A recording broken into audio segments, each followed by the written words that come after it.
میرے رسول کریم سید عالم صلی اللہ تعالی علیہ وسلم قرآن مجید کی جب ترجمانی کرتے، وضاحت کرتے، تو محبوب پاک صلی اللہ علیہ وسلم بھی کوئی اشکال رہنے نہیں دیتے تھے، کوئی اشکال نہیں رہنے دیتے تھے۔ میرے محبوب کریم علیہ الصلوۃ والسلام نے فرمایا اللہ پہ بھروسہ رکھ کے سویرے نکل جانا رزق کی تلاش میں۔ کس پہ بھروسہ رکھنا ہے؟ نکلنا تمہارے ذمے ہے، یہ نہ کہنا کہ گھر بیٹھوں گا تو یہی آئے گا، نکلنا تمہاری ذمہ داری ہے، جتنی ذمہ داری ہے وہ پوری کرنا۔ اللہ پہ بھروسہ کر کے نکل جانا تمہاری ذمہ داری ہے، رب کا ذمہ ہے تمہیں رزق دینا، وہ ضرور تمہیں رزق پہنچائے گا۔ یا رسول اللہ صلی اللہ علیہ وسلم کس طرح پہنچے گا؟ تو ذرا حضور کے لفظوں کا حسن بھی دیکھیے۔ نبی پاک صلی اللہ علیہ وسلم نے فرمایا جس طرح موت تمہیں ڈھونڈ لیتی ہے نا کہ تم کہاں موجود ہو، جب وقت آتا ہے تو انسان پاکستان میں ہو تب بھی آ جاتا ہے، جدہ میں ہو تب بھی آ جاتا ہے، مکہ میں ہو یا مدینہ طیبہ میں، وقت پھر بھی آ جاتا ہے۔ فرمایا جس طرح موت تم جہاں بھی ہو تم تک پہنچ جاتی ہے نا، اس طرح تمہارا رزق بھی تم جہاں موجود ہوتے ہو اللہ وہاں پہنچا دیتا ہے، پہنچا دیتا ہے۔ تو یا رسول اللہ صلی اللہ علیہ وسلم کس انداز میں؟ تو فرمایا نکل جانا تمہاری ذمہ داری ہے۔ فرمایا سویرے پرندے بھی نکل جاتے ہیں اور شام کو جب لوٹتے ہیں تو اللہ انہیں پیٹ بھر کے روزی عطا فرماتا ہے، حالانکہ ان کو نہیں پتا ہوتا ہمارا کارخانہ کہاں ہے، ہم نے کہاں جا کے مزدوری کرنی ہے، ان کو نہیں پتا ہوتا کہ ہمارا دفتر کہاں ہے، ہم نے کس آفس میں بیٹھنا ہے، ان کو نہیں پتا ہوتا کہ ہم نے کہاں جا کے مال خریدنا ہے اور کہاں سے ہم نے پھر اس کو دوبارہ بیچنا ہے، انہیں خبر نہیں ہوتی۔ اللہ پہ بھروسہ کر کے نکل جاتے ہیں۔ نکلنا تو تیرے ذمہ ہے کہ نہیں؟ فرمایا وہ تو ڈیوٹی کر، شام کو اللہ جو رب پرندوں کو روزی دیتا ہے وہ تجھے بھی عطا فرمائے گا۔ میں کہتا ہوں سوچ کتنی کمزور ہے اس آدمی کی جو کہتا ہے کیسے ملے گا، کتنی کمزور سوچ ہے۔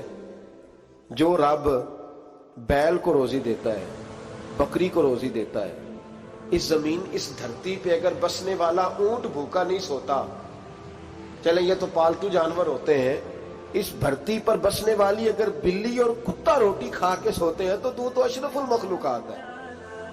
تو نے اپنے ذہن میں کیا ٹینشن پال لیا ہے کہ نہیں آئے گا تو مر جاؤں گا، کیا بنے گا، کس طرح ہوگا، تو کیوں اتنا پریشان ہو گیا؟ بھائی مالی پریشانی سب سے زیادہ اس بندے نے اوڑھ لی ہے جس کی توکل کی بات کمزور ہو گئی ہے۔ تو سیدھی توجہ اپنے رب کریم کی جانب رکھ، سیدھی توجہ اللہ کی جانب کر۔ رب فرماتا ہے ذمہ تیرا نہیں، ذمہ میرا ہے۔ لیکن تنخواہ ایک آتی ہے گھر میں، جب ایک بچہ ہوتا ہے تو تب بھی کام چلتا ہے، جب اللہ 2 بچے دے دے پھر بھی اس تنخواہ سے کام چلتا ہے، جب 3 ہو جائے پھر بھی چلتا ہے، جب 4 ہو جائے نہیں، آپ نہ بھی بولے تو بات تو صحیح ہے، بہرحال کام پھر بھی چلے۔ اسی تنخواہ میں سے جب بندہ بڑے بیٹے کی شادی کر کے بہو بیاہ کے لے آئے تو پھر بھی کام چلتا ہے، اور جب اس بیٹے کو اللہ بچے عطا کر دے تو اسی گھر میں، اسی آنگن میں، اسی چھت کے نیچے کام چلتا ہے۔ تو پھر تو مان جانا کہ چلانے والا تو نہیں، چلانے والا کوئی اور ہے، پھر تو مان جا کے چلانے والا کوئی تو اس وقت جب تنخواہ تیری لگی تھی تو کہتا تھا ابا ابھی میری شادی نہ کر، میں بیوی کو کیسے کھلاؤں گا؟ تو وہی شخص ہے جس کی چھت کے نیچے پھر 1.5 درجن پوتے بھی پل رہے ہیں اور گزارا ان کا بھی ہو رہا ہے۔ تو رزق کا ذمہ کس کا ہے؟ اللہ کا، اللہ کا ذمہ۔ اب ہمیں پتہ ہے پہلی بات تو پریشانی اس لیے اتار دینی چاہیے کہ ذمہ ہمارا ہے ہی نہیں۔ اب دوسری بات یہ کہ ذمہ داری کس کی ہے؟ اللہ حکیم بھی ہے اور علیم بھی ہے، حکیم بھی ہے اور جانتا بھی ہے اور اسے پتا بھی ہے کہ دینا کس طرح ہے۔ اب ہم پتہ کیا کہتے ہیں؟ کہتے ہیں وہ جو بندہ پجاروں میں بیٹھا ہے وہاں اسے نہیں بیٹھنا چاہیے، اور میرا حق تھا۔ تجھے زیادہ پتا ہے کہ اللہ کو؟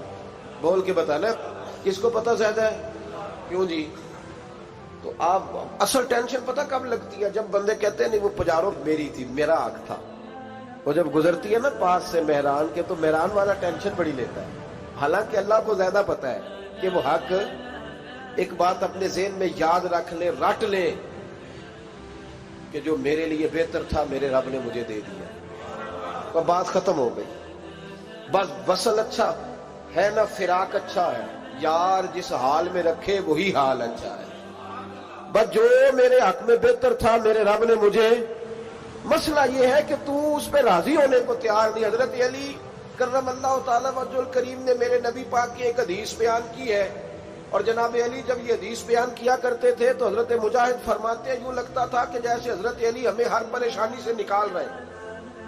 مولا علی شیر خدا رضی اللہ تعالیٰ عنہ فرماتے ہیں کہ مجھے میرے نبی پاک صلی اللہ علیہ وسلم نے ایک طریقہ دیا تھا ٹینشن فری ہونے کا۔ آپ فرماتے ہیں مجھے تو بڑا راس آیا ہے، تم بھی اگر کر لو گے تو تمہیں بھی فائدہ دے گا۔ کہا وہ کیا؟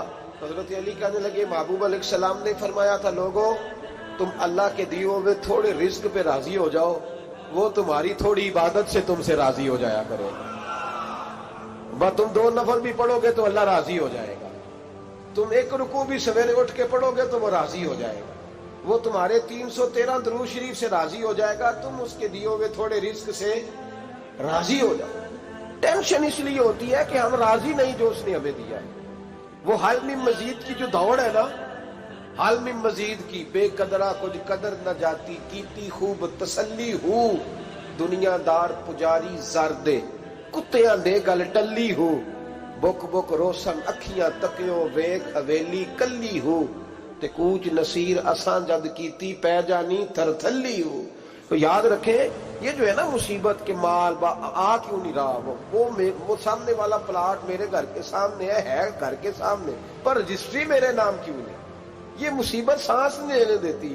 موٹر سائیکل کھڑی کرتا ہے نا جب آ کے دکان سے روٹی کھانے آتا ہے، دفتر سے گھر آتا ہے، کاروبار سے آتا ہے، تو جہاں موٹر سائیکل کھڑی کرتا ہے وہ ٹینشن بڑی ہے کہ کبھی میری ہو جائے نا یہ والی جگہ، تو میں یہاں بھی بورڈ لگاؤں اپنے نام۔ اس نے مالی پریشانی پیدا کی۔